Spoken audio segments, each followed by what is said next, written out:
तुझ्या पोरी जवाई बोलवला लाडाच्या घरी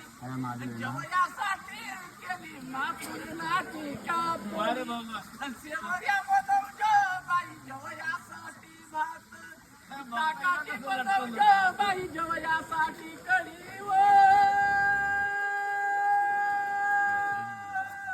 आवडीने कामाचं अव जेवाले जेवाले घरी जवयाची जात नाही ते बैलांना